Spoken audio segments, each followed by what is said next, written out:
అక్కడ సగం గ్రామానికే పంచాయతీ ఎన్నికలు. మిగిలిన సగం గ్రామస్తులు ఎన్నికల ప్రక్రియకు దూరంగా ఉండక తప్పదు. పంచాయతీ ఎన్నికల వేళ విచిత్ర పరిస్థితిని ఎదుర్కొంటున్న పెద్దపల్లి జిల్లాలోని ఆ ఊరి కథేంటో మీరే చూడండి.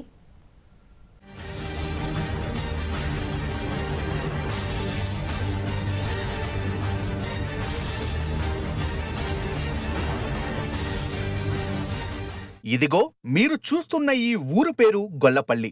పెద్దపల్లి జిల్లాలోని ఈ గ్రామం గ్రామ పంచాయతీ ఎన్నికల వేళ విచిత్ర పరిస్థితిని ఎదుర్కొంటోంది. జిల్లా కేంద్రానికి కూతవేటు దూరంలో ఉన్న ఈ గ్రామంలో సగం మాత్రమే పంచాయతీ ఎన్నికల ప్రక్రియ కొనసాగనుంది. 2 గ్రామ పంచాయతీలకు గొల్లపల్లి అనుబంధంగా ఉండటమే ఇందుకు కారణం. ఇక్కడ మొత్తం 415 మంది ఓటర్లుండగా గ్రామం మధ్యలో ఉన్న సీసీ రోడ్డే 2 గ్రామ పంచాయతీలను విడదీస్తోంది.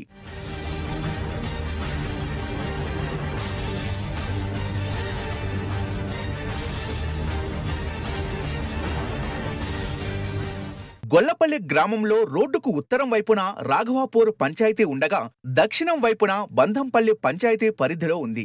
గొల్లపల్లికి సంబంధించి బంధంపల్లి పంచాయతీ పరిధిలో 125 మంది ఓటర్లుండగా రాఘవాపూర్ పరిధిలో 290 మంది ఓటర్లున్నారు. బంధంపల్లి పంచాయతీని పెద్దపల్లి పురపాలకలో ఇప్పటికే విలీనం చేయగా సీసీ రోడ్డుకు దక్షిణాన ఉన్న ఈ ఊళ్ళో ఇప్పుడు ఎన్నికలు నిర్వహించే పరిస్థితి లేదు. ఇక మరో విచిత్రం ఏంటంటే సీసీ రోడ్డుకు ఉత్తరాన రాఘవాపూర్ పంచాయతీ పరిధిలో ఉన్న గొల్లపల్లిలోనూ పూర్తిగా ఎన్నికలు నిర్వహించడం లేదు. కారణం సీసీ రోడ్డుకు ఉత్తరాన ఉన్న గొల్లపల్లిలోనూ కొన్ని ఇళ్లు రాఘవాపూర్ పంచాయతీ పరిధిలో కాకుండా బంధంపల్లి పంచాయతీ పరిధిలో ఉన్నాయి. ముఖ్యంగా మా ఊరు సమస్య ఏంటంటే ఇటు బంధంపల్లి గ్రామ పంచాయతీ ఇటు రాఘవాపూర్ గ్రామ పంచాయతీ రోడ్డు మధ్యలో బార్డరు 2 గ్రామ పంచాయతీలకు.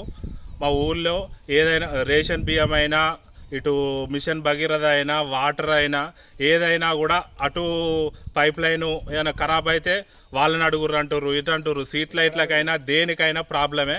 మాది మున్సిపాలిటీలో కలపకుండా మా సపరేట్ గ్రామ పంచాయతీ చేస్తే అన్ని విధాల ఊళ్ళో వాళ్ళందరికీ చాలా మేలయ్యేది.